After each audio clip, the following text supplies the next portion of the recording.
let's just review the main information that we learned about derivatives. Bonus question, and I'd like everybody to answer one question, so just jump in when you feel good about it. Why do we use the word derivative? What does the word derivative mean etymologically in this context? The derivative of what? What are we derivativing?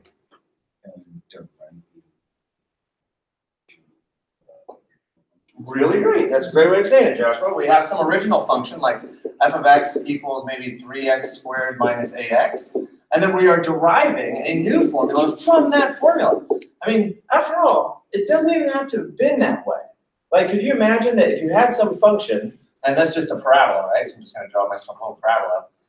There's no way we would have known ahead of time that the function that told you what the slope is at every point on this function, it didn't even have to do anything with that function. Can you imagine that the formula for the slope at every point could have been completely unrelated to the function itself? Did we ever even consider that possibility? I don't think I did. I've never considered that possibility. But I mean, there's no way that we could have known ahead of time that the function that tells you the slope at every point on the curve should have had anything to do with the function that tells you the height of the curve. And that's mind-blowing right there. Right? The information about height would somehow allow you to derive a new function that told you about slope. Okay, that's very surprising, and therefore the word derivative, because this function is derived from that formula, but it didn't have to be that way. I could imagine a universe where those two formulas would have been unrelated. Okay, so that's bonus question number one. Okay, what information does the function f of x tell you? Somebody else, Josh, already answered this. What information does f of x tell you? The height. Exactly. So right here, this is our height information, just telling you the height. Okay. What else does it tell us besides the height? We have a couple synonyms for that. F of x tells you the height. It tells you the. You said x-intercept? Yeah. Kind of, sort of. I mean, if you're looking at a graph and you see your function, then when f of x equals 0, that's the x-intercept. Yeah. What did somebody else say? What does f of x tell us besides the height? Yeah, the y-intercept. Very good. Or the y, not the y-intercept, the y-value. So it's the height, it's the y-value, it's the y-coordinate. Does it tell us anything else? Maybe that's pretty good. That's what f of x tells us. Okay, so far I've heard from Colleen, Henry, Josh. So it leaves this happening. Okay, what information does the second derivative? I'm sorry, I skipped a question. What information does the derivative f prime of x tell you? What does this tell you? Slope. It tells you the slope. So there's the slope. And again, somehow slope came from height. And while on the one hand I'm suggesting it didn't have to be that way, I'm sure that there are other formulas that describe the graph but have nothing to do with the original function. It kind of makes sense that slope would be derived from height because after all, the slope formula is y2 minus y1 over x2 minus x1. And what is y? Y is the function. So that makes sense that the derivative would be derived from the function because the very formula for slope includes y, which is the function. In fact, another way you could have written that would be f of x2 minus f of x1 all over x2 minus x1. All right? That's also the definition for slope. Okay, now down to you three over here. Well, no, you four, but not what information does the second derivative tell you? Not a concavity. Yeah, concavity. So once again, f double prime of x, that's going to tell us just the concavity itself. And what would be another synonym for concavity? What is concavity? I know we know what concave up looks like. We know what concave down looks like. But what's just another word to describe what concavity even means? Curvy. You already answered one. One of you three over here. What is concavity representing? It's the, imagine you have a straight bar, right? Like just a long metal bar, and it's the shape of it. What specifically could you do with a long, flat piece of iron bar? You could bend it. So you're looking at the bentedness of the line itself, right? Because remember, slope, whether it be positive slope or negative slope or zero slope, has nothing to do with whether or not it's bent up or bent down or not bent at all. Because you could have, just given these possibilities, I could have something going up that's concave down. I could have something going up that's concave up. I could have something going down that's concave up. I could have something going down that's concave down. And then I could have something flat across that's concave up temporarily, or I could have something straight across that's concave down temporarily. So concavity is a measure of bentness, which is not, it's completely unrelated to whether or not it's currently sloping up or sloping down. Right? Okay, I think that just leaves 2 people now. I'm not sure. Maybe Fatima and Juan, maybe? Or did Juan, Juan already said something. Sarah and Fatima? Oh, you did? Okay. So just Sarah, no pressure, Sarah. How do you find the maximum or the minimum of a graph? So how do we find the min or the max? Very good. You set f prime of x equal to 0, and you solve for x. So either way, that's going to tell you when something is flat.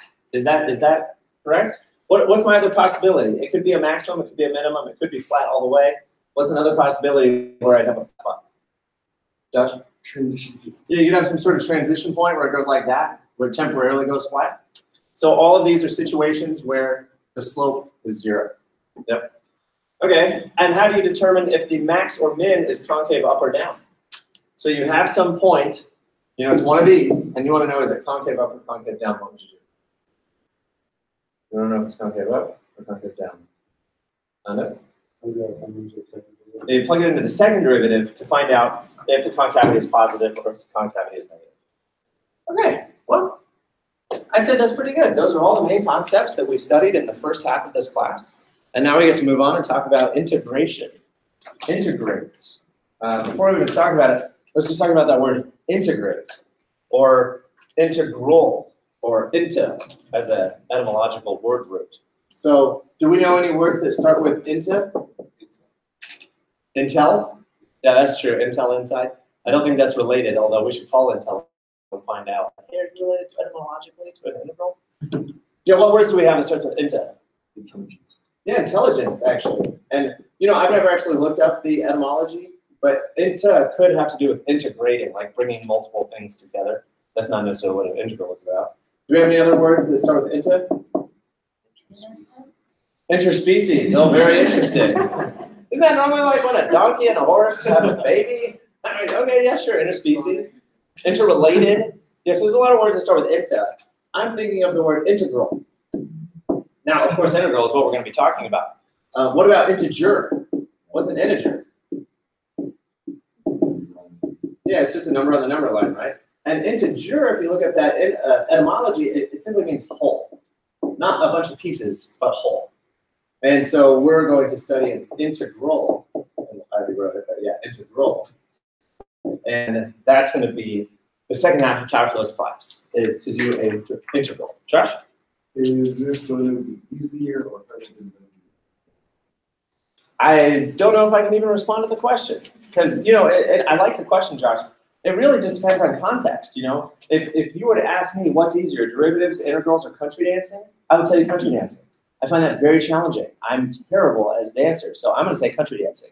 And derivatives and integrals are easy. So it all comes down to your context, your background, your familiarity. I'm going to say it's more interesting. Yeah, it's more interesting. Okay, thanks for the question, though, Josh. So here we are. We just finished spring break. That's not your calendar because we don't have a test today. Is today even March 19th? Yes, it is. Okay, so that's incorrect. Today we're starting 3.1. And notice that this is a fairly short session. We just have 3 different notes packets to do, and then we'll take a test. So this test number 3 is going to cover the main idea of even what an integral is, conceptually, fundamentally, how you use it and what it is. So it's a short, self-contained unit. And then the next test, test number 4, will cover all the applications of how you use an integral.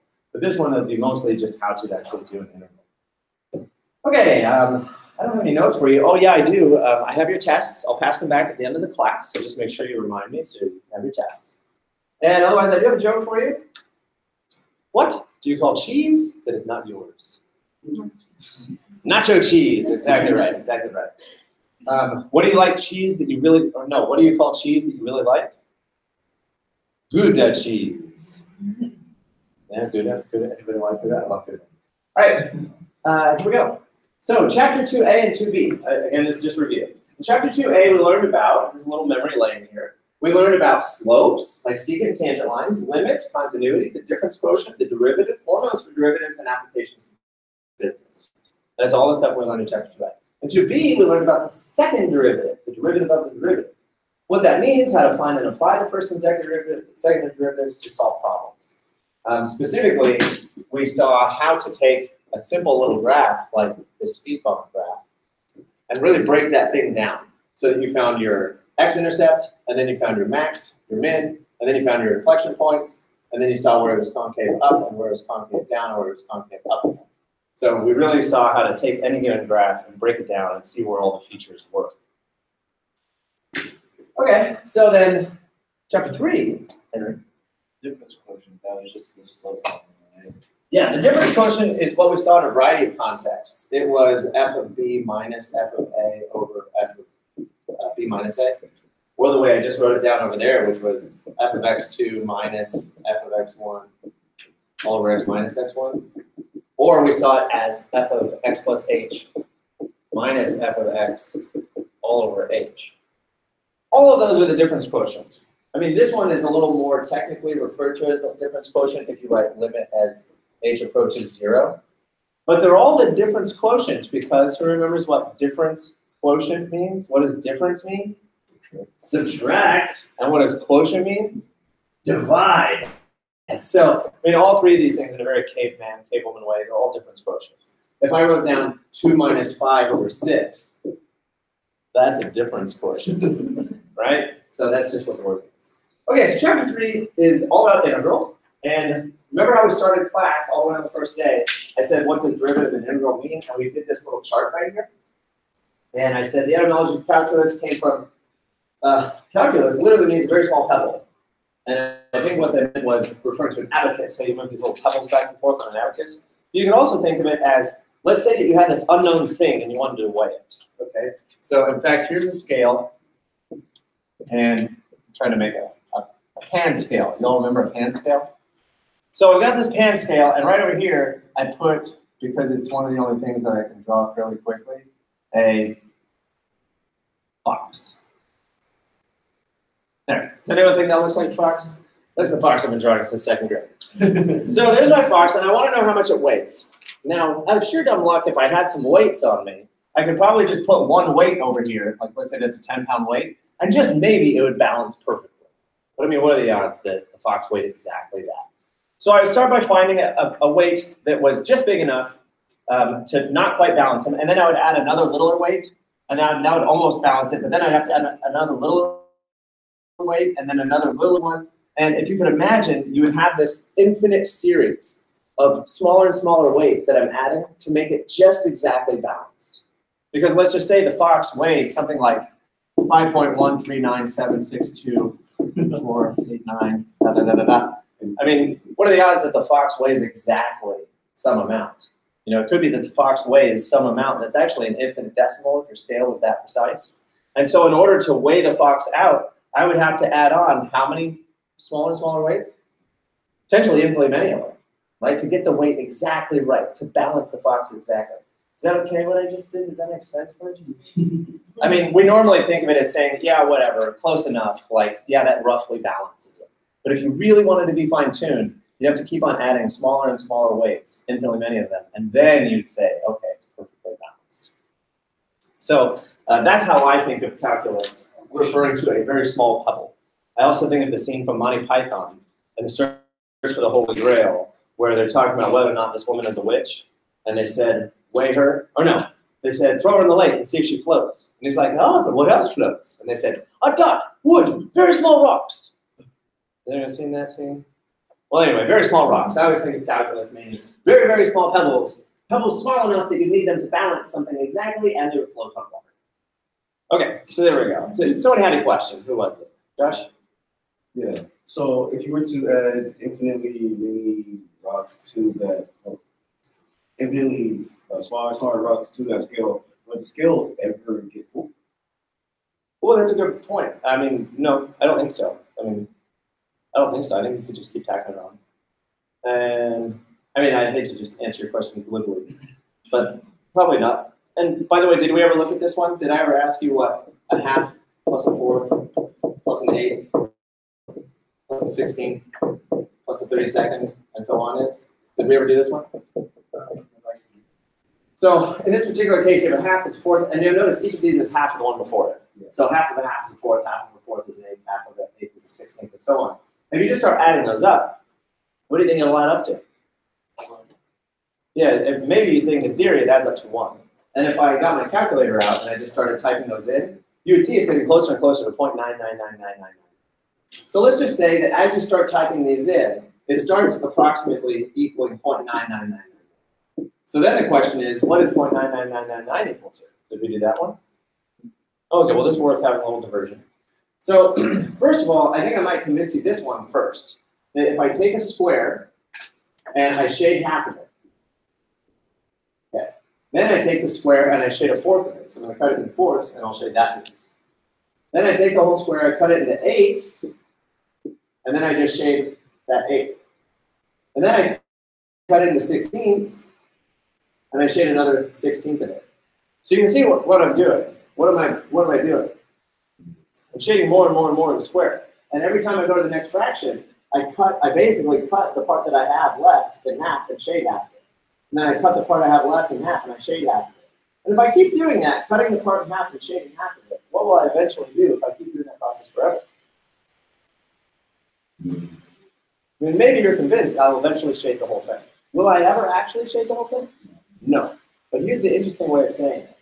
Pick any point you like in that little white square that's still unshaded. Pick any point on it. If you pick any point on it, I can guarantee that eventually I will shade it. Right? Because if I just pick a point, like let's say that I just took that little white square and I put it right here, and I said, okay, pick that point at random. Well, if I cut it in half, then cut it in half, and then cut it in half, there, I just shaded that part. So like, while I can't say that the process ever finishes, and I never actually finish shading everything, I can pick any point at random, and I'll be able to tell you that there will be a point that I eventually shaded. And if I can say that about every single point in it, then you can say that you're eventually going to shade every point. Right? Okay, so that's one thing. This is a series of infinitely smaller things that do add up to something. And in fact, they add up to 1. And then this one, also very fun. What does 0.99999 equal? Yeah. Does it equal 1? This is a good philosophical question. You can go home and talk to friends and family about this one today. Does 0.99999, repeating forever, equal 1? Yeah, I imagine it's a very natural response for you to say no. Because, I mean, you just look at it and you're like, well, 0.999 is just a little less than 1, right? Like if you were to look at a number line and you're like, that's 1, then where's 0.9999? Like just to the left of it, maybe? Infinitely close. Infinitely close, but just to the left of it? Well, there's so many different ways you can look at this proof, but if you don't mind, I'll just do one of them real quick. Let's say that I said, okay, what's 0.999 repeating? And in order to ask what it is, I'll make a question and I'll say, let's just say it's equal to x. Okay, I don't know what it's equal to, but let's just say that it's equal to something. Well, then what I'm going to do is multiply both sides by 10. If I multiply this side by 10, then that would be 10x. And if I multiply this side by 10, what happens to the decimal when you multiply by 10? It moves it once, right? So now that's 9.999. So now I have these two equations, and all I'm going to do is subtract them. So I'm going to subtract both sides. 9.999 minus 0.999. What happens to all the 0.999s? They all cancel out. I have 9 equals 9x. And when I divide off the 9, again, x equals exactly 1. Now that's just one of many, many proofs. You can look up a lot of proofs online. But the fact is, the entire mathematical community on the whole earth agrees that 0.999 is equal to 1. It actually is, and it's not like some philosophical, like, it's equal to 1. It really is equal to 1. And in fact, a fact that goes along with that, let's talk about a quarter. 25 cents. 25 cents is equal to 0.2499. Those are also equal. 25 cents is the same as 24.999 cents. So basically, you can take any trail of 9s that are equally long and bump that digit right in front of it up 1, and it's the same. It's kind of weird. But just so you don't feel too weird about it, we're claiming that 0.9999 is equal to 1. And what we're really saying is that there's two different ways to express the same number with a decimal. Like this is one way to express the number, 1.0, and this is another way to express a number, 0.999 repeated. And so we have two ways to express a number using decimals.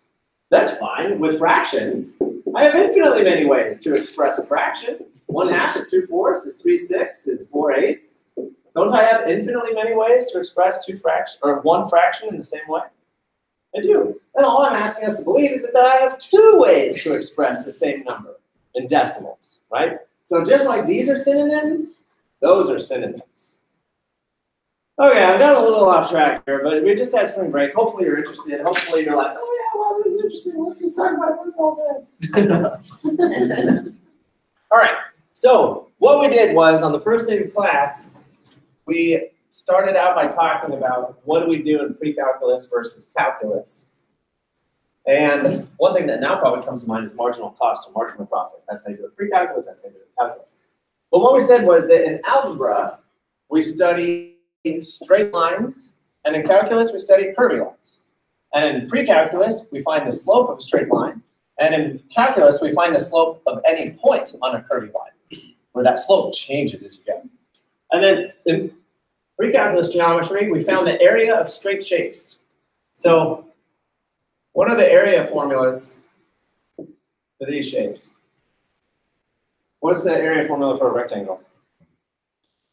You can say length times width or base times height.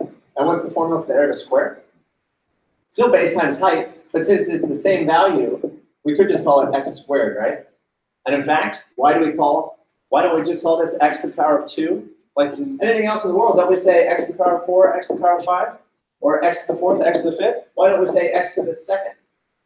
Because it's a square. Because we just got so used historically to saying the area of a square is x squared that now we just say squared instead of x to the power of 2.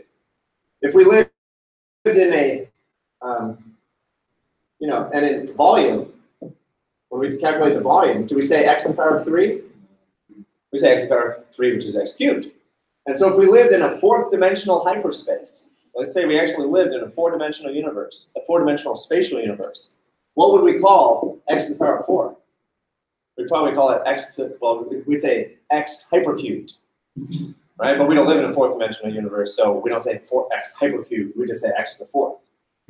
Okay, so I digress. So that's x squared. What's the formula for the area of a triangle? 1/2 base times height. Yeah, 1/2 base times height. And remember the formula for the area of a trapezoid, where you have base 1 on top, base 2 on bottom, and then the height. It's what? 1/2 base 1 plus base 2. Yeah, very good. Okay, so historically we had all these different area formulas for rectilinear shapes. What is rectilinear? Straight shapes. Yeah, straight shapes. And I could be wrong, but I think linear has to do with lines and recta has to do with right angles. Don't quote me on that. We'd have to look at the etymology. But what we're talking about is things that are very easily straight lined and straight angles. Right? Okay, whereas what's calculus going to allow us to do? Calculate the area of blobby shapes. And the first blobby shape that humans were able to calculate was a circle. And they were able to do that long ago enough that it's one of our standard shapes that we actually do calculate pi r squared. But technically, the ability to calculate the area of a circle is calculus. So the first time they came up with the formula pi r squared, which is probably around the time of Archimedes, maybe 200, 300 BC in ancient Greece. Maybe even before that, that's just the first one I can quote. That was the earliest example of calculus, that they knew how to do that. Okay, so what we're about to do then is do integrals, which means find the area of, find the area of blobby shapes. Find the area of curvy shapes. Not straight shapes, but curvy shapes. And that's what we're going to do from now until class ends in May. We're going to find the area of curvy shapes. So that leads naturally to the question, how would you find the area underneath a curvy curve? A curvy curve. So let me draw a picture. And I have an example I'm going to put up. So I'd like everybody just to kind of brainstorm this. What if I gave you a graph, and I'll even make it a very simple graph. What if I just gave you an upside down parabola? So there's my parabola. I'm going to just give it a name, 25 minus x squared. There's my parabola. It's upside down. It's going down forever. And what I'd like us to do is find the area under the curve trapped between the x-axis and the curve. Okay, so right up front, we all know that that's always the definition. We're finding the area underneath the curve. It can be any curve. This one happens to be a parabola. but I want to find the area under the curve, trapped between the curve and the x-axis itself. I won't ask us to find all the area down to infinity, because how much area would that be? Infinitely much. Right, so we're only going to find the area trapped between the function and the x-axis. So as you can imagine, a curve could be almost anything. I could take some sort of strange, curve like that, and that would just be some, potentially fourth power function. And again, I would say, what's the area under the curve? Now, I might as well just predict this going forward. At some point, we will say not just the area under the curve. What we're really going to say is, what's the area trapped between the curve and the x-axis? So this area is trapped between the curve and the x-axis, and this area is trapped between the curve and the x-axis. And that's what we're really, bigger picture saying, is find the area trapped between the curve and the x-axis, whether it's above or below. And then as one more little detail that we'll see later on, is that area trapped between the function and the x-axis above the x-axis, we call that area positive. And area trapped between the function and the x-axis below the x-axis, we call that area negative. Now that's weird right up front, because can area be negative? No, that makes no sense. That'd be like going to Home Depot and asking for a 3-foot board. So like, hey, I need a 3-foot board. And then you're like, and by the way, I also need a negative 2-foot board. Right? It makes no sense. Likewise, if I said I need a sheet of plywood that's 8 feet squared, and then while you're at it, I need another sheet of plywood that's negative 4 feet squared. It makes no sense. Yeah, what are they even talking about? But in calculus, it's actually a very reasonable thing that we do want to calculate and say the area under the curve is actually negative, because that way the area above the curve and the area below the curve could cancel out. So that way we have one of them positive and one of them negative for the purpose that the areas would cancel each other out. You could still talk about the total area, and then you could add up all the positive areas and add up all the negative areas and change that negative sign to a positive sign, and then add them together, and then you could know how much total area is trapped. But the convention is to say the area below the curve is negative. Josh? So when you solve for the area that is below the x-axis, Yeah. Does it solve out to be negative? It does. No, it actually does. Yeah, I really think it does. I think it just comes out that way. Yeah, this is a really good question that I should actually figure out real quick. But I think off the top of my head, I believe it does. But when you're calculating the area yourself, just by looking at a picture, you just have to insert the plus sign and insert the negative sign. But I think the formula itself will do it correctly. Okay, so now that we've seen this kind of general idea of what we're trying to do, how would you find that area? How would you find the area? Would you use a rectangle formula?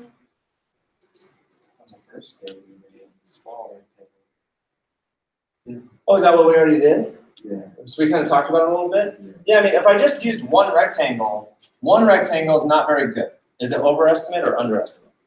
It's overestimate. So that's not very good. It's what? Yeah, so you could do a triangle. If I did a triangle, would that be an overestimate or an underestimate? Underestimate. Now what I could do is take my overestimate of the rectangle, my underestimate of the triangle, and maybe I could just average them. Like if my overestimate was 10 and my underestimate was 5, I could take the average of 10 and 5 and say the area is 7.5. Right? But that wouldn't be very accurate because who knows what the actual area would be. But we do have this idea of overestimates and underestimate. And what's the one thing we know for sure about the real answer? The real answer is going to be less than any overestimate, but greater than any underestimate. Right? We can say that for sure. And so if we make our overestimates smaller and smaller and smaller, and we make our underestimates bigger and bigger and bigger, eventually we'll have our real answer squeezed right in between them. Like let's say my first chance was 10 and 5. I'm like, okay, well the real answer is somewhere between 5 and 10. But then let's say I do a new overestimate and it's only 9 and 6. I'm like, okay, well that's a little better. I'm narrowing it down. And then I say really it's between 8 and 7. And now I'm getting really excited because I'm like, oh, okay, I'm getting closer. So then I say maybe it's 7.7 and 7.4. And so if I kept doing that process of using rectangles and triangles, that are better and better overestimates and better underestimates, then eventually I'm squeezing my answer in between two. And calculus has a name for that. It's called the squeeze theorem. We won't do the squeeze theorem, but that's technically what it's called.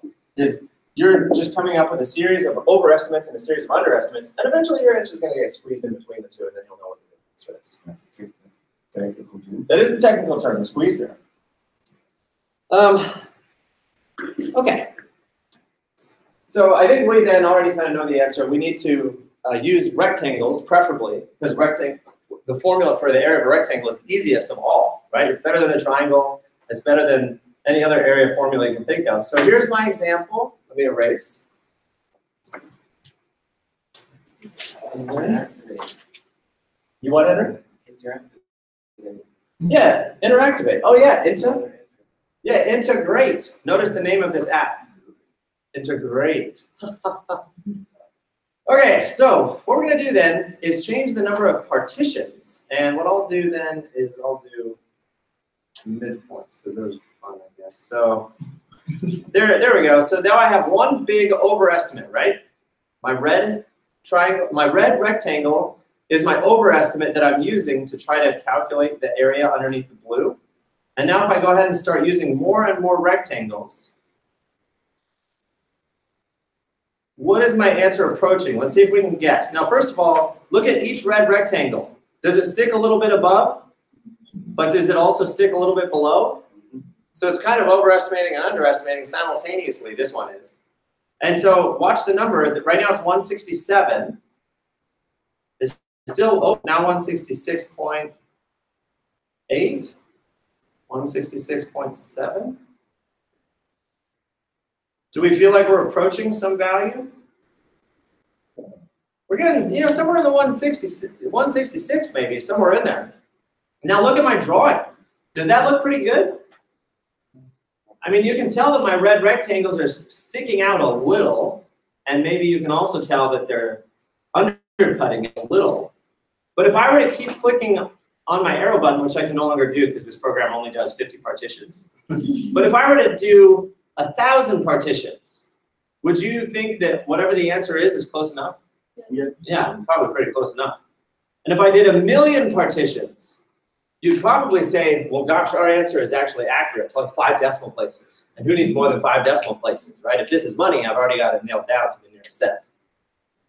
And if I did it to infinitely many partitions, would our answer be exact? No. Yeah. Pretty much. Yeah. Even more than pretty much. If we did infinitely many rectangles, we would then philosophically state that the area of the rectangles is equal to the area of the actual parabola itself. And that's the philosophical idea behind integrating, is that if you draw infinitely many, infinitely thin rectangles, the area of the rectangles is equal to the area under the parabola. Now that might be a leap, like that might be a philosophical leap, where you're like, can infinitely many, infinitely thin rectangles really be exactly equal to the area under the parabola? The answer is yes. Right? Just like the answer 0.9999 is equal to 1.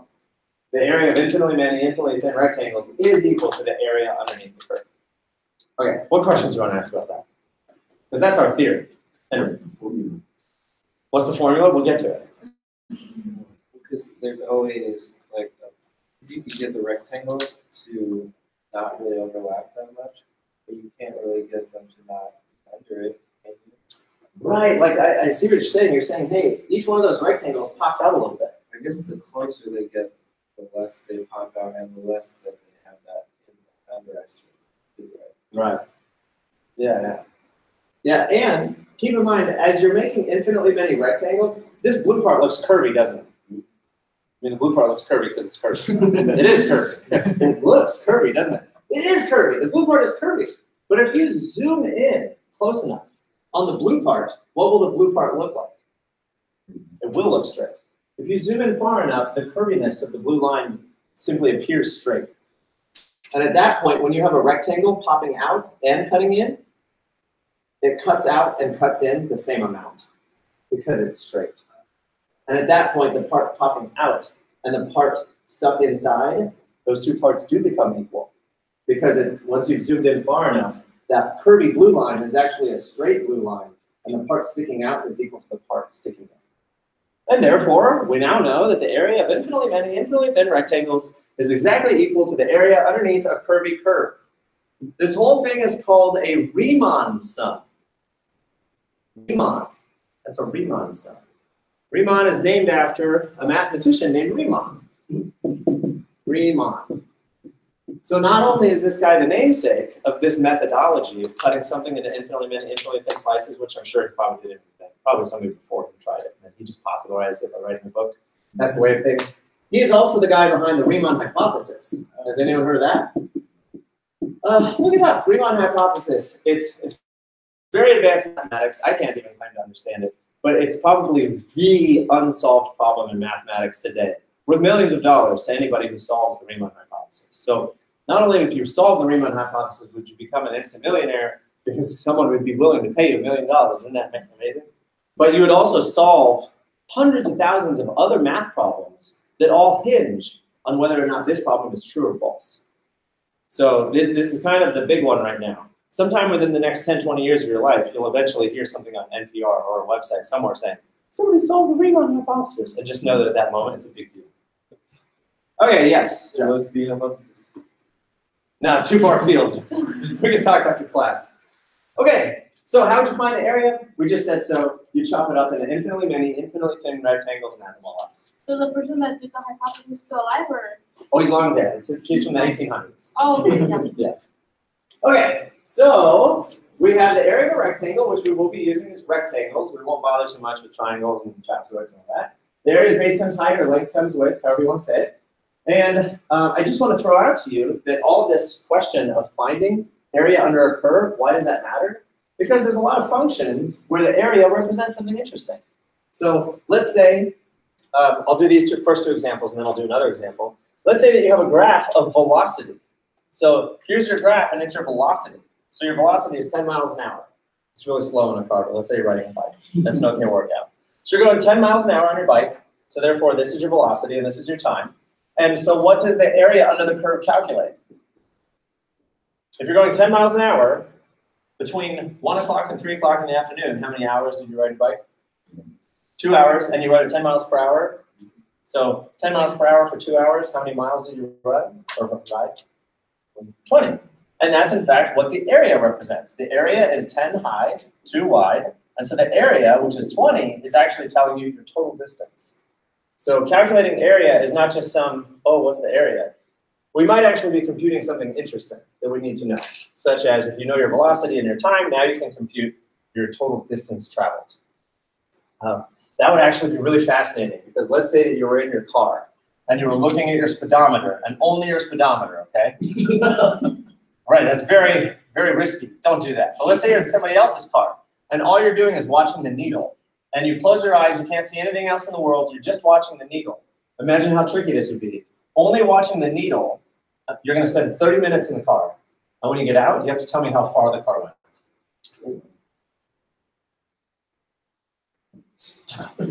I don't know. I mean, imagine you're in the car for 30 minutes and you're seeing the needle. The needle's like at 50, then drops down to 30, then drops down to 10, and then goes back up to 60. If all you're doing is watching the needle and then you get out 30 minutes later and they're like, how far did you go? You'd be like, a bit. That's how far I went. Or let's say that you spend half the time with the needle pointing at 60 and half the time pointing at the 30. Well, then you might be so bold as to say the average of 30 and 60 is 45, and let's just say you went 45 miles per hour as an average for 30 minutes. Then you could actually say you went 22.5 miles. But would your answer be accurate? No. Whereas, what if you were able to take that speedometer and actually make a graph? And you were able to say, hey, this is the actual graph of my velocity for the first 30 minutes. Then would you be able to tell me how far you went? Yeah, because you could use an integral, calculate the area under the curve, and the area would represent the distance that you went. Okay, so there's that. This one works similarly. If you ever took a physics class, there's a formula that says work is equal to force times distance. So likewise, anytime, and look at this, this is distance equals rate times time. So anytime you have a formula where one of those variables is the y-axis and the other variable is the x-axis, the integral will always tell you the product. So distance equals rate times time, plot the graph, the area is the distance. Work is equal to force times distance, and force is the y-axis, distance is the x-axis, therefore the area is work. One more that you could do would be your rate of pay. Let's say that your rate of pay, so your dollars per hour, is actually a function that depends on how busy the store is. Like let's say you're working in a store, and when it's really slow, you get paid next to nothing, because what do you gotta do? There's no customers. Whereas when there's a lot of customers in the store, then you're getting paid more. And so you could look at your hourly dollar per hour rate in the store as the store goes on throughout the day. And you want to know then, this is time, this is your pay rate. And so if you want to know how much you get paid, it would be the total area under the curve. That's only if the amount that you're getting paid changes. Has anyone ever had a job where the amount that you get paid changes? Probably not. That'd be a little weird. Although I think all of us have had a job where you normally get paid one amount, but then you get overtime. Right? So I mean, there you go. There's one example of a job where your rate actually changes. But it's pretty easy to calculate that. Okay, none of you did a question? Well, I did. Graveyard. Oh, graveyard shift? And that was variable? Yeah, it would change it. Ah, okay, there you go. Yeah, it changed. Okay. So all that said, folks, is just to get us into the mindset that area is not just area. Like how much carpet do you need to fill the room? Or how much paint do you need to paint a wall? That's area for the sake of area, because you have to go buy supplies from Home Depot. But area can also represent some quantity that you're interested in, depending on the units of what you're measuring. Okay, so I'm not going to look at all of these. That's the main idea. So again, how do we approximate the area of the curve? We draw rectangles. How many rectangles? Yeah, a lot. You start with a few. You start with like 10 rectangles. And that gets you an idea of what the answer is. But then you want to get accurate. So instead of 10 rectangles, you draw infinitely many of them. Right? That's always the goal, is to draw infinitely many rectangles. Now, there is a distinction here for a Riemann sum. You can do a left-hand sum and a right-hand sum. So looking at these drawings, I want you to guess as to why that's called a left-handed sum and why this is called a right-handed sum. You could probably start by just saying which one is the underestimate. And the one over there on the left. And which one is the overestimate? One on the right. Now that won't always be the case. That the left will always be an underestimate and the right will always be an overestimate. But now why would we call that one a left-handed sum? And why would we call that one a right-handed sum? That's exactly right, everyone. No, just kidding. Josh is kidding.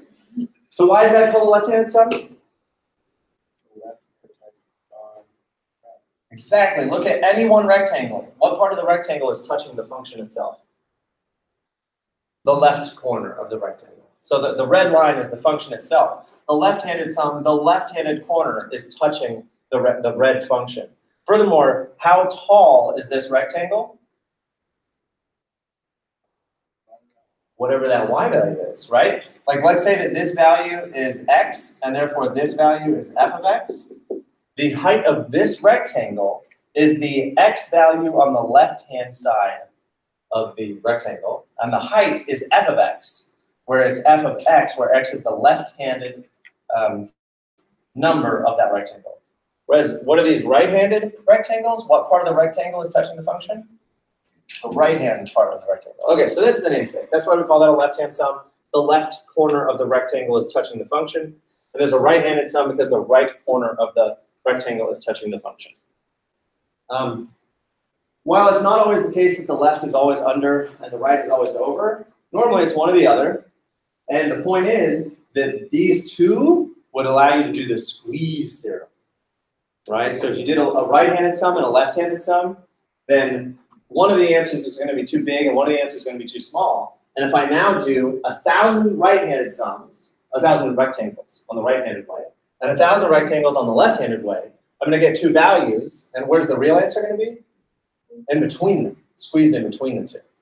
So again, this is all the work that Riemann wrote up in a book where he's saying, do a bunch of left-handed sums, do a bunch of right-handed sums, let the number of rectangles become very large, 1,000, a million, a billion, and the real answer is going to be between those two. How does everyone feel so far? The good news is we don't have to do too many of those, but we are going to do a couple of these just to see how it works. Before we do anything, I want to make sure that we're all familiar with the notation. You might want to take out a sheet of lined paper and write this down, because it'll be very helpful. I want us to all see the notation. So on your example, okay, so maybe on your line sheet of paper, you can say integral notation. Integral notation. And so first, let's give ourselves a drawing. And it's just going to be some curvy function. And we'd like to be able to ask the question, what's the area trapped under the curve? Under the curve, between the curve and the x-axis. Well, if I didn't limit myself to the right and left, just looking at this so far, let's say that it kept going to the left and it kept going to the right, how much area would be under the curve? Infinite, right? Because it's just going to keep going. Like maybe that's representing the height of the tide. Anyway, if you just kept going to the right forever, the area would be infinite. And that would be very interesting. So we can't go to the left and to the right forever. We have to choose some arbitrary cutoff, A and B, and say we're only interested in the area between there and there. Okay, so automatically we have to have a left-hand cutoff and a right-hand cutoff. We're going to call the left-hand cutoff A and the right-hand cutoff B, where we're only interested in the area trapped between the function and the x-axis between A and B. Because otherwise, if we just looked to the left forever and to the right forever, the area could be infinite. So we're going between A and B. And we'd like to find the area under the curve f of x. And so this is the notation. Now, oh good, this is good timing. The integral symbol itself, I'm going to draw it real quick, is a long S. Not a regular S, like the word S for sum. That's a regular S. It's a big, fat, wide S, where it's like as tall as it is wide. The integral symbol is a long S that has been stretched quite exaggeratedly to become a very tall, skinny S. But it is nevertheless an S. You might not have looked at that and said, hey, that's an S. Maybe you think that's a bracket or a musical notation symbol, or you know how like sometimes like on a headboard, you might just have some fancy curves, like curve. This is my attempt at drawing a bed. You're looking at the bed, and that's the headboard, and that's the person's feet, and their head and their nose. Terrible drawing. The point is, does that look like ornate symbols that people just put on wood furniture for no good reason? Yes. Yeah. So anyway, it's not ornate symbols for no good reason. It's a tall S, and the S stands for sum. The sum of what? The sum of infinitely many, infinitely thin rectangles. So when we talk about calculating an integral, we are cutting the shape into infinitely many, infinitely thin rectangles. And we take the area of each rectangle and we add it up. And the word for add it up is sum. And so the symbol for an integral is the long capital letter S, which stands for sum because you're adding infinitely many, infinitely thin rectangles. Okay, so here's the notation. You do the integral symbol of f of x from A to B. So that's how you write an integral.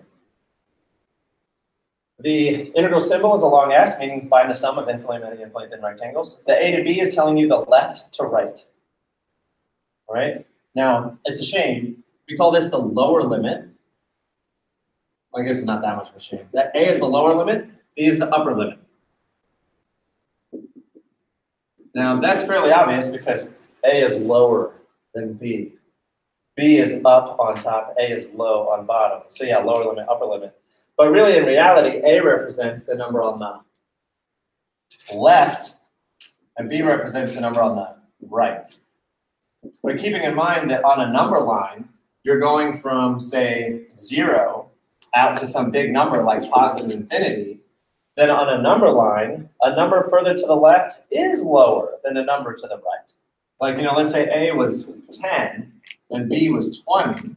10 is a smaller number than 20, right? In any case, there's our notation for an integral. Long S from A to B, that's from left to right, and you're finding the area under the function f of x. And at this point, I've explained everything about the notation, except for the fact that there's a little dx at the end. Dx.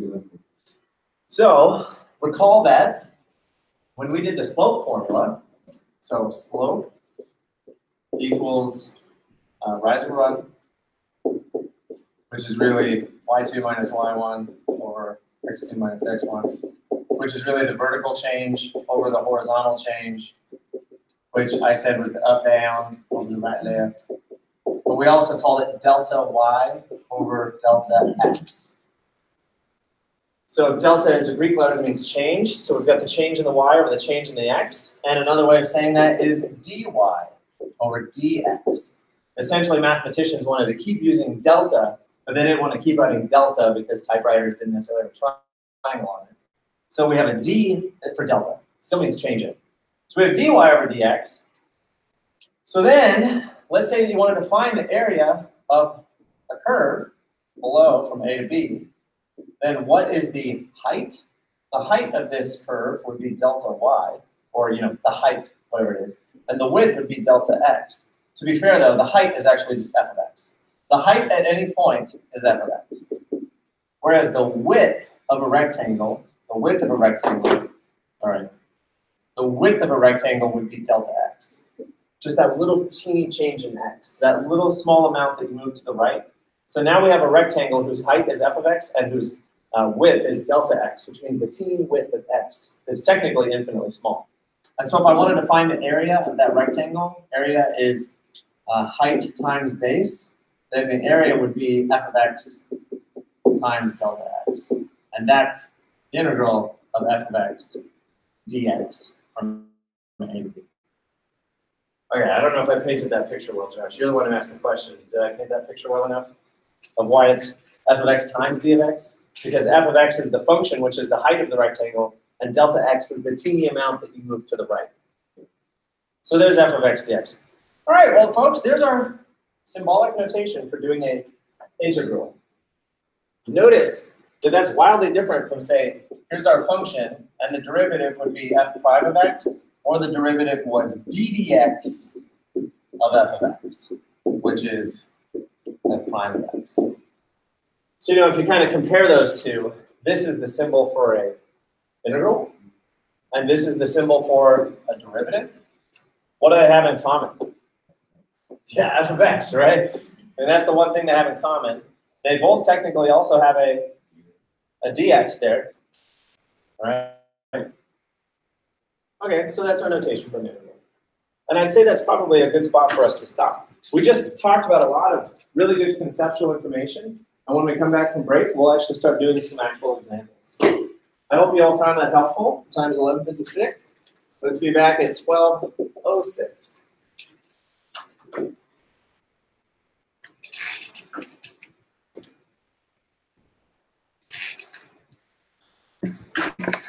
Let's see, we just need JR.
Oh, great. Is me leaving early before the final exam? That's a really good point. I wasn't gonna consider doing that too, no. Oh, okay. So it's like Yeah, I mean, technically, I think I think Gateway does have a policy about it, and I think it's something like missing 20% of the class or more is considered an absence, or maybe it's 30% or more. And, if somebody came in late versus leaving early, I mean, you think, hey, that should count the same. Mm-hmm. But that's pretty subtle, nuanced, and I don't think it's in my syllabus. Okay. Now, that being said, I don't want everybody to get up and leave. Yeah. Okay. Well, it's gonna be this Tuesday and then Thursday. So. Okay. Yeah, but you can watch the videos. Oh yeah, that's what I was gonna probably have to go back to. Get the And even material. so, keep in mind, I probably should count it equally for everybody because I already gave you 2 free tardies and 2 free absences. Mhm. So even if you did, even if it did count as a absence, Mhm. I would have already given you 2 freebies. Okay. So that would be fine. Because Okay. I figure everybody is going to have emergencies like this. Yeah. That's why everybody gets 2 freebies and Okay. tardies and absences. So you're okay. Okay. Well, okay. You what? I'm probably gonna get going now. Okay. No problem.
Mm.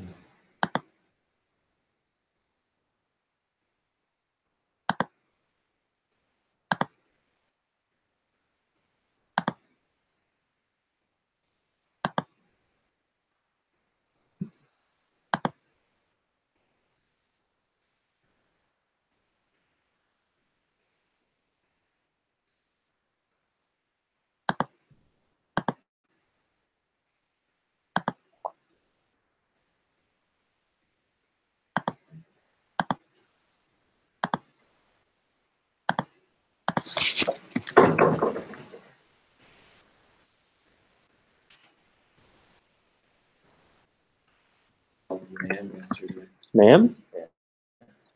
Were they behind you? Yes. Oh, okay. And so I was from still wearing, from like, behind, the it, suit. it appeared you just had the short, tidy haircut of a lady. Yeah.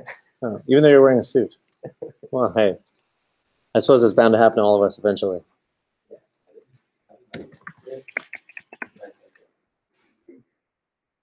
What? A what? Oh yeah, there you go.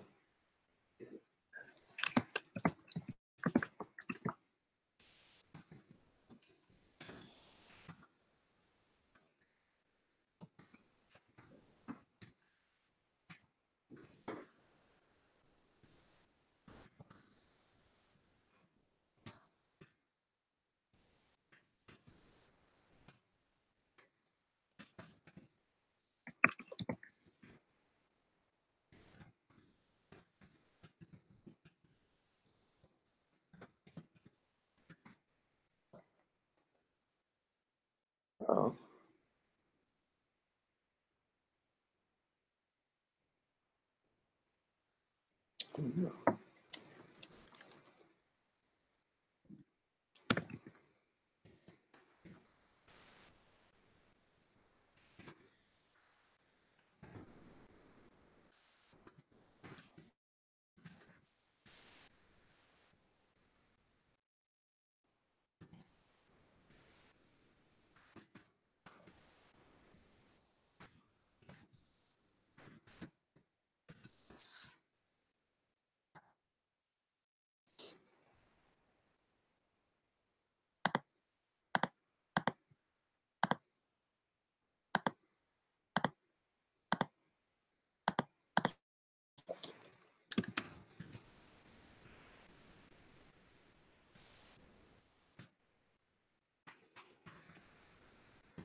All right, is everybody back? I think so.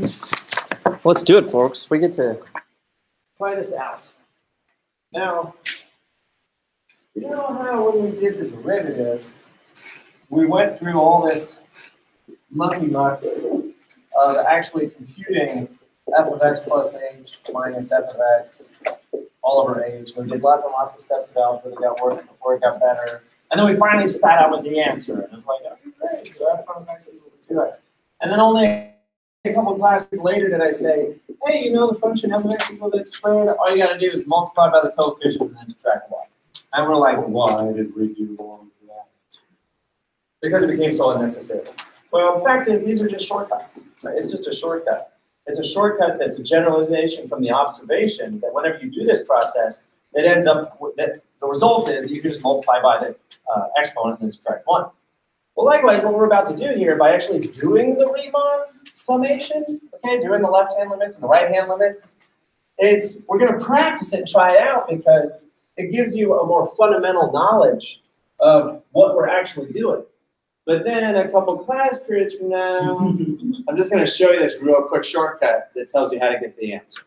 Right? The answer to the squeeze theorem. Because keep in mind, anytime you do a right-handed and a left-handed sum, you're getting an overestimate and an underestimate. So this first problem we're about to do, we're about to get an overestimate and an underestimate without any knowledge of what the real answer is. All we know is that we'll get an overestimate and an underestimate.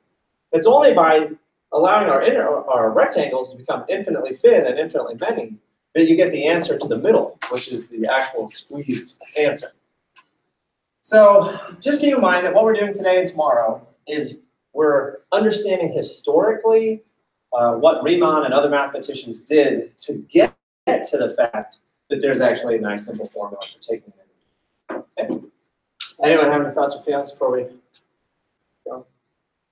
Okay, but everyone's super stoked about walking in the footsteps of historical mathematicians as we do a real Riemann sum.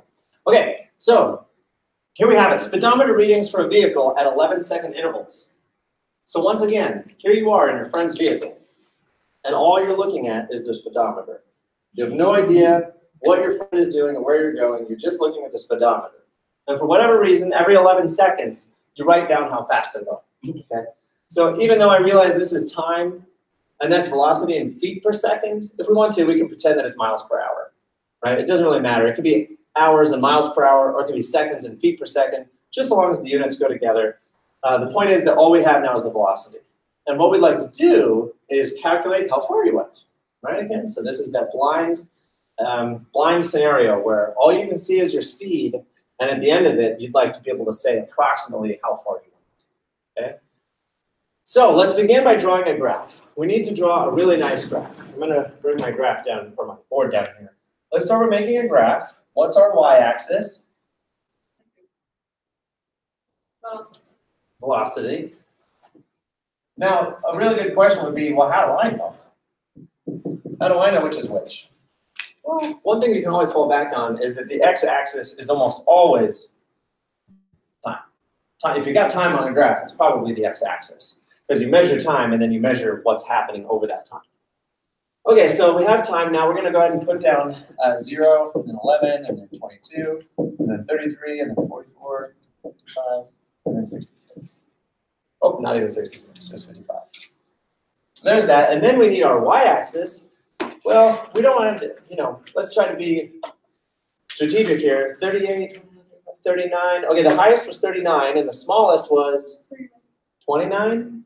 So we need definitely to have 40 on here, and we want probably, well, 29 is the smallest. So let's just say that we did 20 and then a 30. Now you'll notice I'm not really to scale here, but what textbooks do sometimes is they draw a little broken line like that. Have you ever seen that? Where they're showing you that they're breaking the scale. Because all we're really interested in is right here. And probably I could expand that a little more, because all I'm really interested in is between 30 and 40. So I'm going to say 30 is here, 40 is here. Well, we have a 29. We do, and I'm just going to put it right below 30. Yeah. Okay. So you can see, what I try to demonstrate to you is that you can draw graphs that work for you, right? You don't have to always make all the tick marks. You can, bend and stretch the graph to a way that's convenient to you to show what's going to be interesting to you. Okay, so now let's begin putting out our dots. So at 0 seconds, you're at 38. Now I'm going to draw some tick marks here. Here's 35, and 36, 37, 38, 39. That looks pretty good. 30, 31, 32, 33, 34. That looks pretty good. So at 0 seconds, we're at 38. And then at 11 seconds, we're 29. So go ahead and make your own graph here. And 22 seconds, I'm at 35.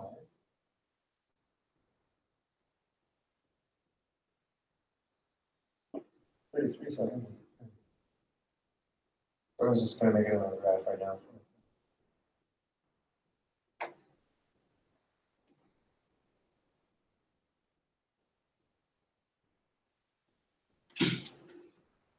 Okay, really nice graphs.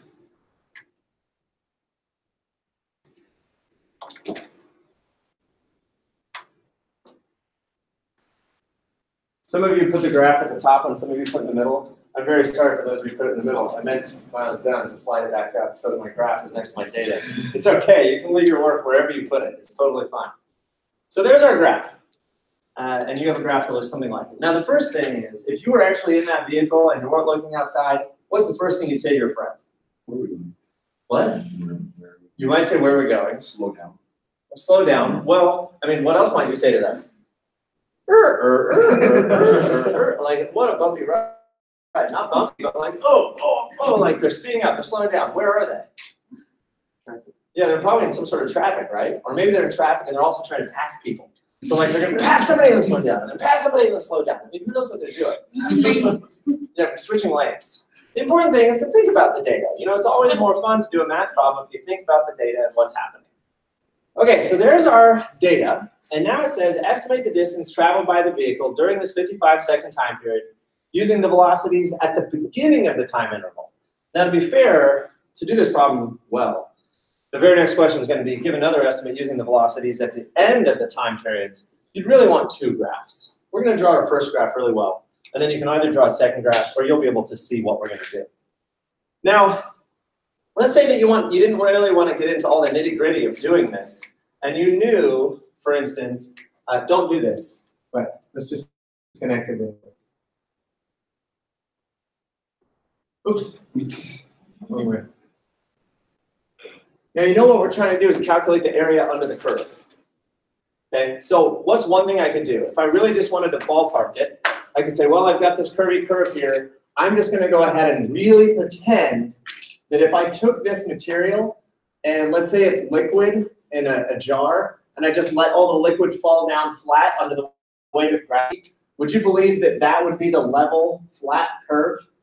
If I allowed, like, really truly, I want you to pretend that you had a cup of water, and for whatever reason, the water is currently jostling, but then you allow the water to stop jostling and come flat. Would you agree that the level of the water would be around there? Yeah. Like if you allow the peak to fall down into the valley. So I always think of this as melting the graph. Like if this graph was made of gold or ice and I allowed it to melt and everything would fall down flat, would you agree that that's what it would melt down to? I don't know if my use of language is very good here. I talk about melting. Or it could just be letting it fall or letting it settle. So is it like when you know when you put like soda on top, like the gas thing, and it starts to. Yeah, everything settles down to the bottom. Yeah, exactly right. Or better yet, like maybe some of you have a cat and you have kitty litter and and then like, you know, they go in there and they kick it all around because they're animals. But then if you go in there with a rake and rake it all flat, then it'd be nice and smooth at one level. Okay, that's what I'm saying. So how fast is my car going theoretically? Let's just say 33, okay, based on the line I drew. So I could go ahead and say, forget it, on average, the car is going about 33 feet per second, and they did it for 55 seconds, so it's going to be 33 times 55, and I don't know what that is. But do you see that what I'm about to produce is just a ballpark, off-the-cuff, total estimate? Right, so I'm going to say that the car went 1,815 feet. Right, because remember, feet per second times seconds. First of all, notice folks, when you have feet per second and you multiply times seconds, what happens to the units? We're doing a velocity times a time. So feet per second times second, what happens to the seconds? They cancel out, you just get feet, which is a distance, right? So when I multiply 33 feet per second times 55 seconds, the seconds cancel out, and that's 1,800 feet. Okay? So what I just came up with, 1,800, is not the right answer. It's not accurate, but it's in the ballpark, right? Like if you just needed a general answer, you could say that. Okay, however, that's not what we're going to do. We're not going to just flatline it. Instead, we have to come up with all of our rectangles based on the beginning. So what we're going to do, watch carefully how I do it. First of all, you could go ahead and take your graph and draw vertical lines through each ordinate. Because now what I just did, you all do this too. I just created some rectangles, didn't I? So my rectangles literally are based on the tick marks on my x-axis. And now I just have to draw the height of my rectangles. And how am I going to draw the height of my rectangles? I'm going to get rid of all my excess lines here now. Here we go. I'm going to draw my rectangle heights. So let's look at this rectangle. Do I make the height, keep in mind, we're going from the beginning of the time interval. So we're going from 0 to 11 seconds. The beginning is 0 seconds. So what's the height at 0 seconds? Right here. So there's my first rectangle. Let's see how I did that. So between 0 and 11 seconds, my first rectangle, the height is based off the left-hand side, which is that tall. So you make your rectangle.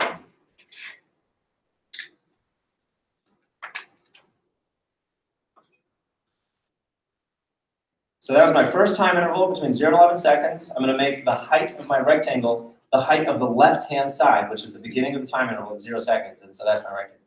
So now move on to your next time interval, between 11 and 22 seconds. I want to make the height of my rectangle based on the beginning of the time interval, which is 11 seconds. So I go up 11 seconds, and that's where the dot is. So now that's the height of my rectangle.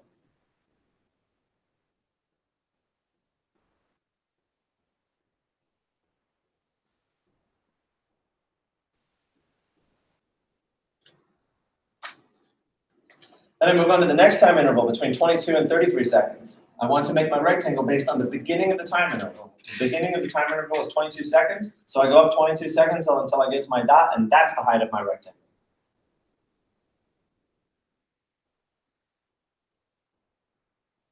And so on. You can finish the curve if you feel good. Between 33 and 44 seconds, I'm going to use the beginning of the time interval, which is 33. I go up to my dot, and that's the height of my rectangle. And then between 44 and 55 seconds, I want to start at the beginning of the time interval, 44. I go up to the dot, and there's my rectangles. So you didn't do the other one? I didn't do the last dot, because the last dot would only be if I considered the time interval from 55 to 66, but I have no data from 55 to 66, because I have no data for 66. So that dot literally does not get used. Good observation, Rosa. That dot doesn't get used. Okay, so now what we have this rectangle, and this rectangle, and this rectangle, and this rectangle, and this rectangle. And those are going to be the rectangles that we're going to use to calculate the total distance. And all we do is find the area of each rectangle. Area of a rectangle is very, very easy. It's length times width. But now watch how I'm going to do this. We're going to do width times, well, no, base times height. Ah, yeah, good, base times height. So area equals base times height. And watch how I do this. I'm going to look at each rectangle. What's the base of each rectangle? It's always 11. So my first rectangle is 11 times the height of 38. Then I do the next rectangle. 11 times the height of 29. And then another rectangle, 11 times the height of 35. And then the next rectangle is 11 times 39. And then the last one is 11 times the height of 30. Notice, we did not use the last data point. As Rosa noticed, we did not use the last data point. Now, at this point, we now have the area of all of our rectangles. Now, you can sit there on your calculator, and you can do 11 times 39 plus 11 times 29 plus 11 times 35, and so on. But what could we do using our advanced techniques for algebraic manipulation and simplification? Just to make it a little easier on ourselves. We just factor out the 11, right? Now it's a little easier on our calculator, because now you can just do the 38 plus 29 plus 35 plus 39 plus 30. And that gives me 11 times 171, which is 1,881. Oh, it was close, wasn't it? Based on my little flat line example earlier, I got 1,815.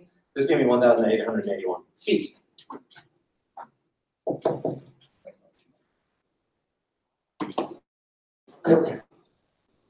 Now, doesn't your graph look nice? I'm looking around at your graphs. I think they look really nice. Those are really nice graphs. And what I want you to know is that the graph that you just made would be called the what? The left-handed or the right-handed? It's the left-handed, because it was built at the beginning of the time interval. So now that we're done with that problem, they say give another estimate using the velocities at the end of the time interval, which means we would now do a right-handed limit, or a right-handed Riemann sum, where we use the right-hand height. Now, notice that when we used the left-hand height, the very last data point did not get used. And so what data did we add up? Yeah, we technically only added up the first chunk of data, and we did not use the last data point. So if we now turn around and do the right-hand Riemann sum, using the end of the time periods, which velocity are we going to use? Yeah, now we're just going to use these. Does that make sense? Because I'm just kind of jumping to the end. Theoretically, what you could do right now is draw a whole other graph. You could draw a whole other graph to prove it to yourself. Or we could just go ahead and say, well, if we did the left-hand sums, we didn't use the last data point. So the right-hand sums won't use the first data point. And so now our second estimate is going to still be base times height, which is going to be 11 times 29. Plus 11 times 35. Plus 11 times 39. Plus 11 times 30. Plus 11 times 36. Which, when you factor out all those 11s, you're really just adding the data from the list, not including the first data point.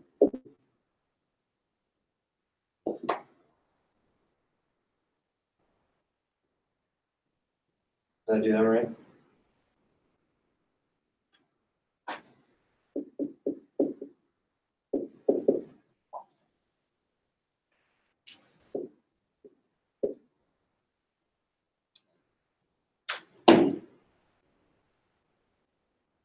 No, it was just for the sake of class time that I didn't draw a whole other graph.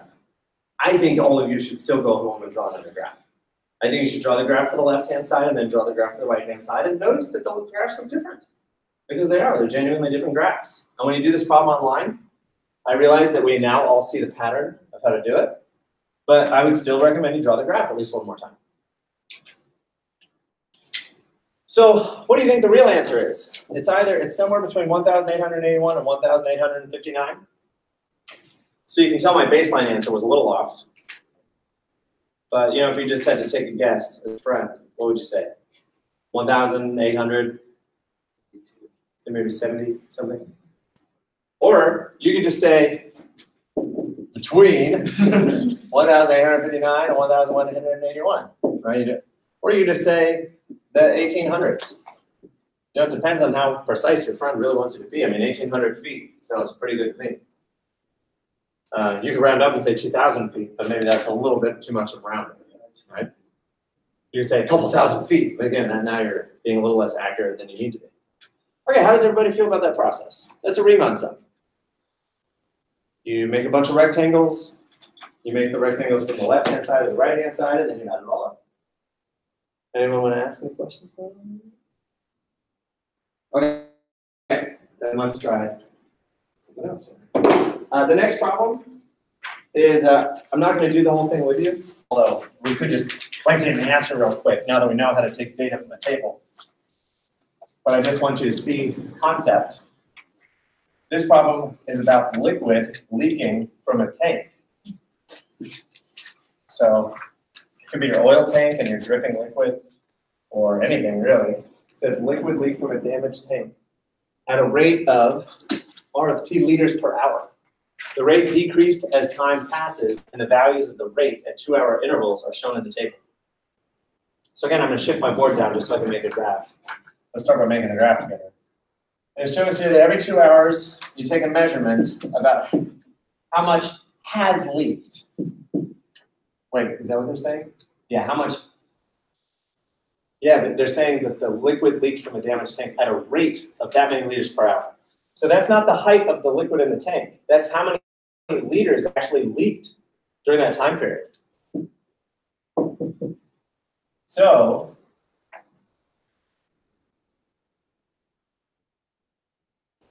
the values of the rate at 2-hour time intervals are shown in the table. Yeah, so at time 0, the rate of leakage is 7.8. So let's see, we only need to be between 8 and 6. Is that fair? Yeah, somewhere in there. So there's 7. And so you have, yeah, that looks about right. So at time 0, it's leaking at a rate of 7.8. And at time 2, it's leaking at a rate of 7.6. And at time 4, it's leaking at a rate of 7.3. And at time 6, it's leaking at a rate of 7.1. And at time 8, it's leaking at a rate of 6.9. And at time 10, it's leaking at a rate of 6.6.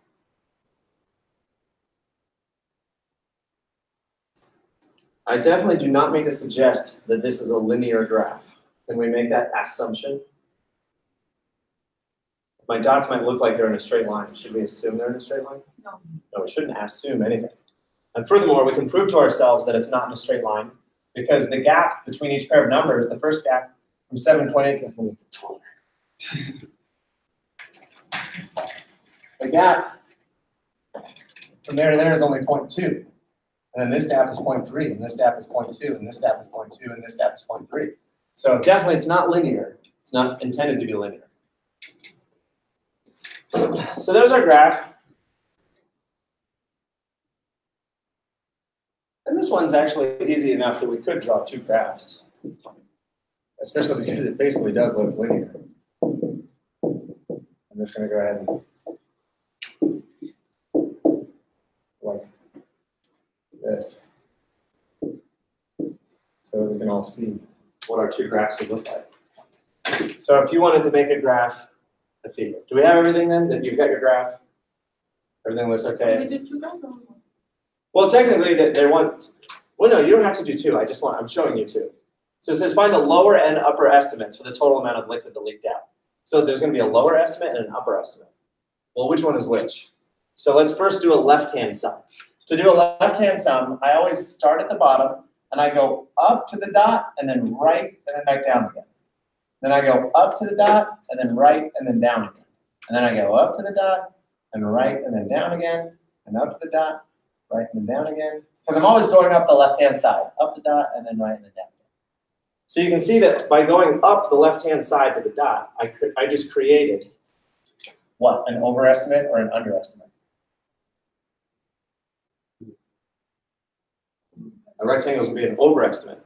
Whereas if I go up the right-hand side, And then over and down, and up the right-hand side, over and down, up the right-hand side, over and down, up the right-hand side, over and down, up the right-hand side, over and down. Now what have I created? an underestimate. So this graph would be, this is my left-hand graph, which we agree is an overestimate, which means it's my upper estimate. Whereas this was a right-hand graph, which was the underestimate, which in their language was the lower estimate.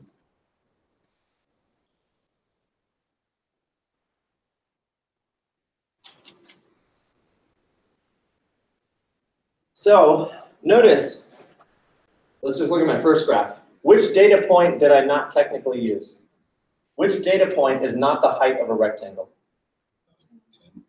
And the very last one I did not use. So this data point I did not use. Whereas on my, It's bigger, right? Like it's higher? Well, because that dot is not the height of a rectangle. Now, if I look at this rectangle, the height of this rectangle is that dot. And the height of this rectangle is that dot. And the height of this rectangle is that dot. But that dot is not the height of any rectangle that I've drawn.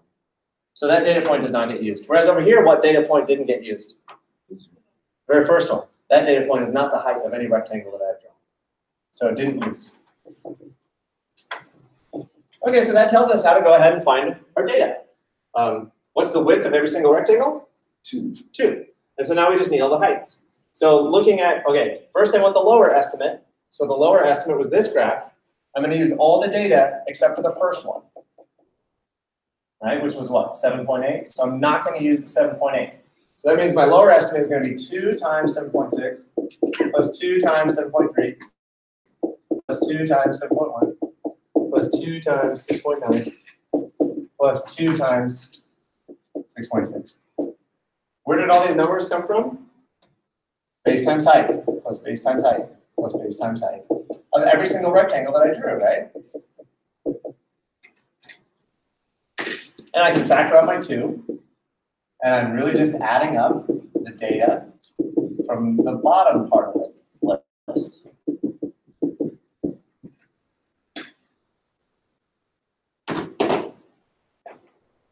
It just occurred to me that I originally said I wasn't going to do this problem. I was just going to talk about what it meant. I got a little excited. Well, I'll definitely leave the upper estimate for you to do, because now this part is almost done. So 7.6, 7.3, 7.1, 6.6. So that's 2 times 35.5, which is 76. No, 71. Yep. So that's 71 what? Liters. So according to my lower estimate, We've leaked out 71 liters of liquid. And then we would go calculate our upper estimate.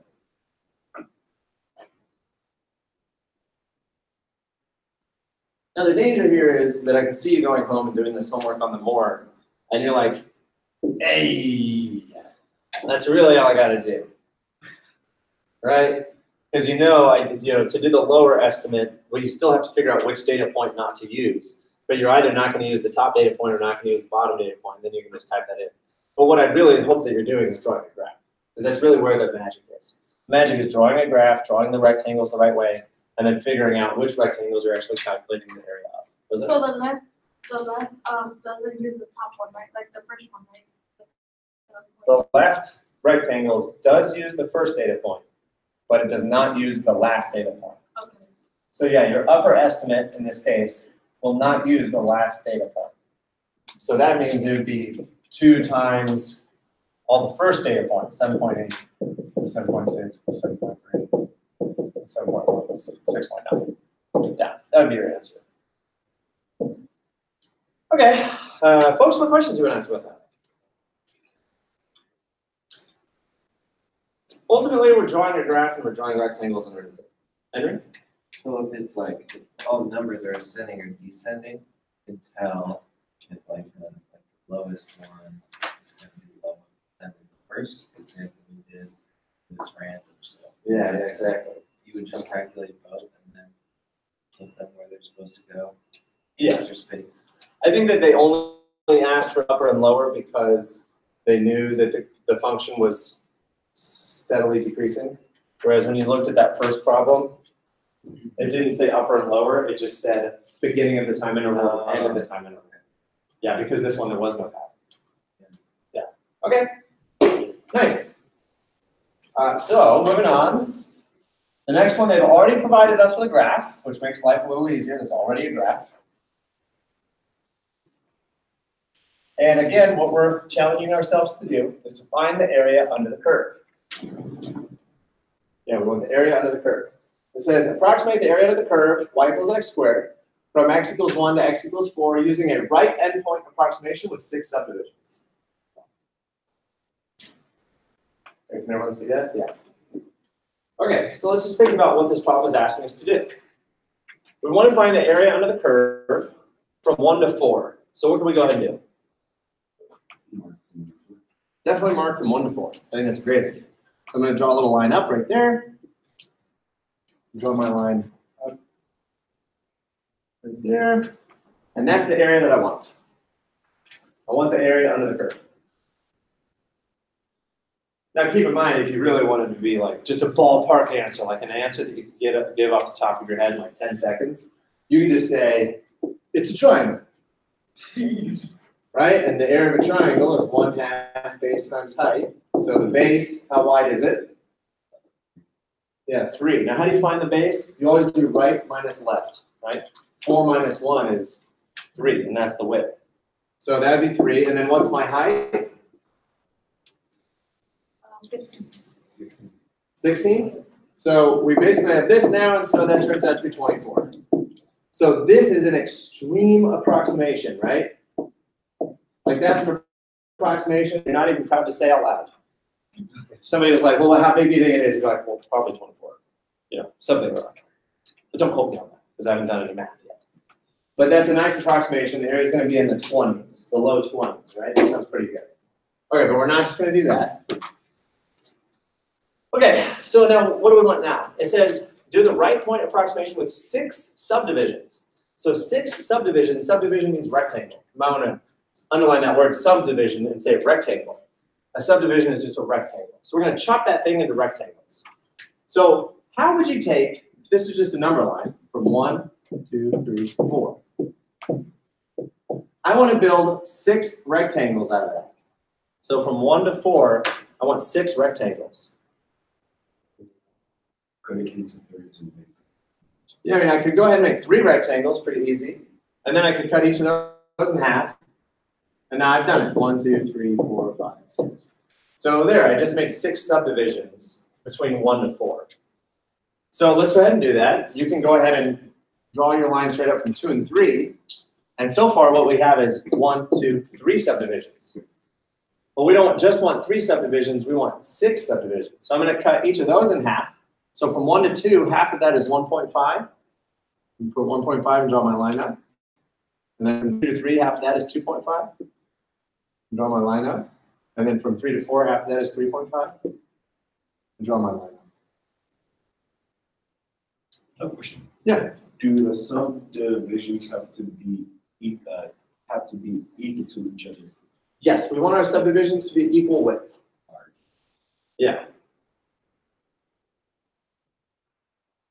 There's a result in calculus that states that they don't actually have to be equal width, so long as there's infinitely many of them. Then they could all be a little wider, a little smaller, but the point is that you're getting infinitely many of them, and in the long run, they're all going to be infinitely thin. But by making them equally spaced, it's just making life easier. Okay, so does everyone agree we have 6 subdivisions? So I'd like us all to see real quick, what if this wasn't so easy? The way to calculate the width of a subdivision, everyone write down the formula. Width of a subdivision, which really means the width of your rectangle. The width of your rectangle, okay, is total width of what you're looking at. We're looking at the total width from 1 to 4, so that's a total width of 3, divided by the number of subdivisions. or rectangles. So if you take the total width of what you're interested in, which, keep in mind, is the A to B. Remember our original integral notation, we're going from A to B, and we're ultimately calculating the area from A to B of f of x dx, right? So we're talking about the total width from A to B, that's the total width, divided by the number of subdivisions. So that gives us 3 divided by 6, which is 0.5, or 1/2. And is that true? Is that how wide each rectangle is? Yeah, each rectangle is 1/5. So going forward, you do have a nice little formula here that will just automatically tell you how wide to make each rectangle. Henry? Like, isn't that the dx? Yeah, in this case, this is dx.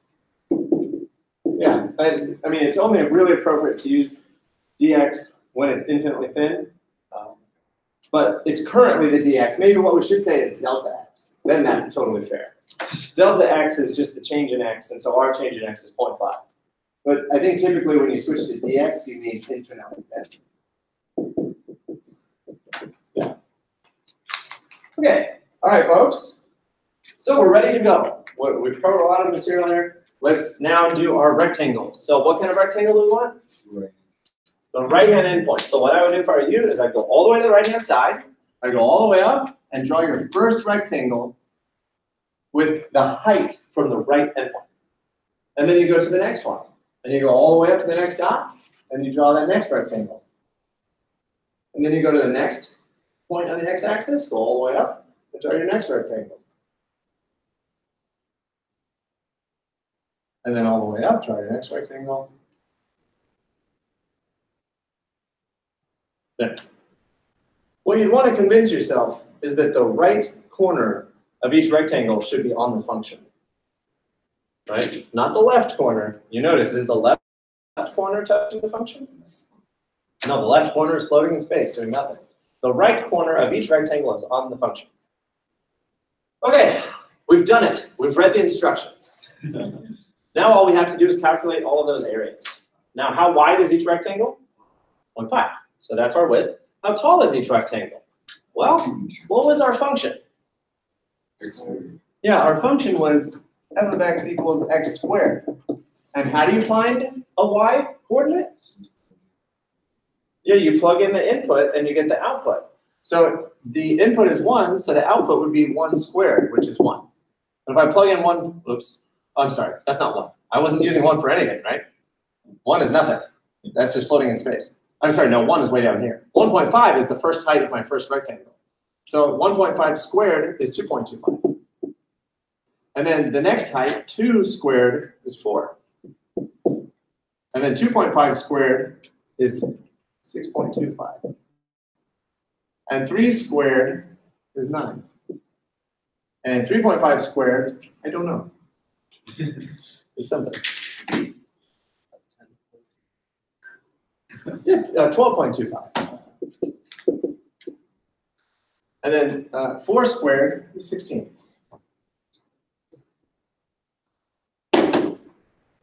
So again, how did I calculate all those heights? By plugging the relevant input into the function, which happens to be x squared. So we now know the height of all of those rectangles. Now I don't know about you, it's a little inconvenient to have to draw my eye all the way over to the y-axis. So probably what I could have done instead is drawn that number next to each rectangle.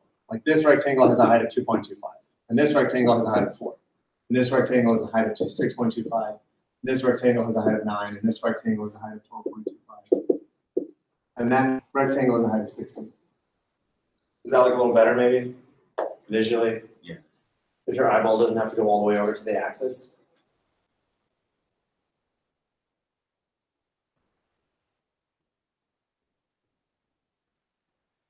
Now, right now, I'm just guessing, but I mean, maybe right now you're feeling tired. Yeah. You're like, geez, how long is this problem going to be? I mean, we just want to find some area. But I mean, we wanted to talk about all that, make sure we understood it. And now we're at the point where we can say area is equal to base times height for each one of those rectangles. And so base is always 0.5. So it'd be 0.5 times the first height, which is 2.25.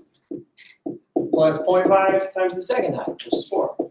Plus 0.5 times the third height, which is 6.25. Plus 0.5 times the next height, which is 9. Plus plus 0.5 times the next height, which is 12.25. Plus 0.5 times the next height, which is 16. And then I don't know about you, but there was a part of me that didn't even want to write all that down, because what am I about to do with those 0.5s? Take them out. I'm just going to factor them all out to the front anyway for the sake of putting it in my calculator. So then what I really have is just 0.5 being written outside of all those square numbers being added together. The thing is, if you just skip right to that step, anybody in the world is going to is questioning, well, why on earth did you just write 0.5 times all those? Because you want to remind yourself that all of these came from base times height. Everything that we're doing is as simple as calculating the area of a rectangle. Anybody can calculate the area of a rectangle. So like going back to Josh's question, are integrals harder or easier than derivatives? Well, how do you measure the difficulty of finding the area of a rectangle? Base times height. That's not too bad. The thing is, how many rectangles are we measuring? A lot. Right? So you have a lot of rectangles. And where do you get the height from all those rectangles? We're plugging numbers into the function. What numbers do you plug in? Well, either the right-hand endpoint or the left-hand endpoint. So there's a lot of, there's a lot of complexity to what we're doing, but we're ultimately just calculating the area of a rectangle base times height, then adding it all together. So what did we end up with? 49.75. Yeah, 49.75 times 0.5, which is 24.875. Oh my gosh, what was my total spitball estimate from the very beginning? 24. 24, not bad, right? That's hilarious.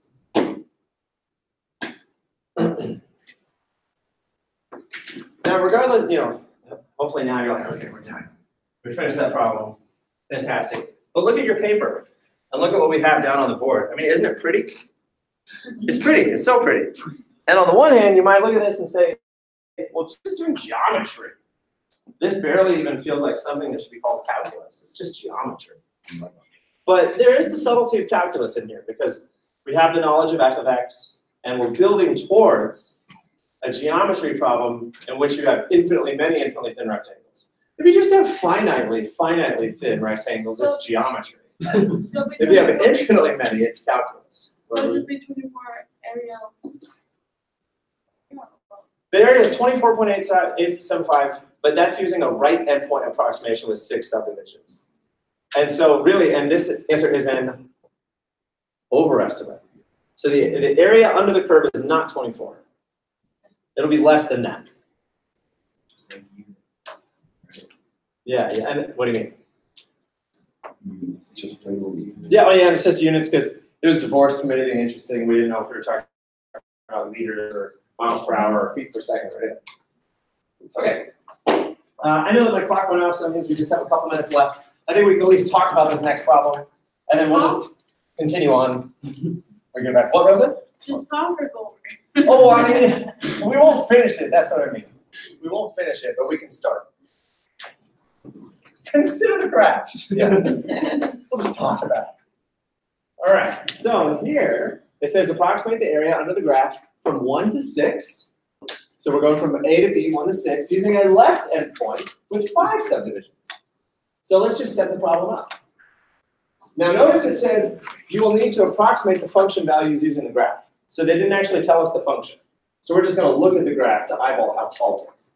So what's our subdivisions? From 1 to 6, 5 subdivisions. So from 1 to 6, and we want 5 subdivisions. Well, that's convenient. Yeah. 1, 2, 3, 4, 5. And it's using what? Left endpoint. So I'm going to draw my vertical lines. Go ahead and get my 5 subdivisions. And then I'm going from the left. So again, this is what I find is the one tricky part, is how do you draw down the rectangles? And again, I say, since you're doing the left, you go to the first rectangle, you go to the left-hand side, and as soon as you get to the function, you call that the height of that rectangle. And then again, you go, here's your next rectangle, you go up the left-hand side, and as soon as you get to the top, you draw your top line. Your next rectangle, you go up the left-hand side, you draw your top line. Next rectangle, go up the left-hand side, draw your top line. Next rectangle, go up the left-hand side, draw your top line. And those are your 5 rectangles. You notice, what's the deal with that little fella? Yeah, you're not gonna use it, because this is a left-hand endpoint. Right, that little fella just does nothing, because we're doing a left-hand endpoint. If we had done right-hand endpoints, then that little fella would have been used. But we did left-hand, therefore this is an underestimate, and the width is always 1. And so now we just need all of our heights. So what's this first height? What would you say? Yeah, maybe 1.5. What's the next height? 2.25. Did you say 2.25? That's very specific. Yeah, it could be 2.25. The next one, everybody gets to make up their own. You just make up your own data, and that's it. Okay, so everybody can finish that problem. I'm going to pass back your tests. We made good progress today. We have a few more problems to do when we come back. Won't take too long, and then we'll move on to the next section. I know we didn't finish 3.1 today, but that's totally okay. We did great. We covered some good conceptual ground. Here are your tests. If you have any questions, please come see me in office hours. Hey, I just sent out an email. I'm going to do my office hours before class instead of after class. Because the hour after class, some people come to see me, but not a lot. So I'm wondering if maybe doing it before class, more people might come. So I'll be in my office going forward between 10 and 11, the full hour before class starts. And then I will still go to my office for a good 15 minutes after class ends. So that way, people who have questions after class, you can come see me. But my office hours will be before class going forward.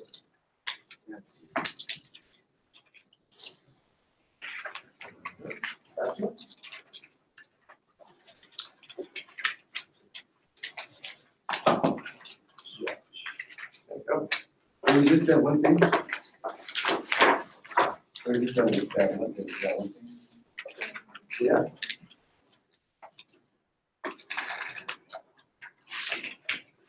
Yeah, just that teeny.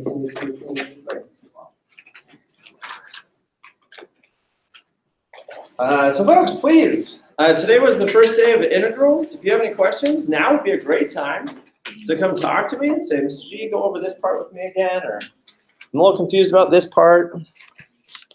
I'd love to chat with you. I'm going to go up to my office right now. If you want to come along, come along.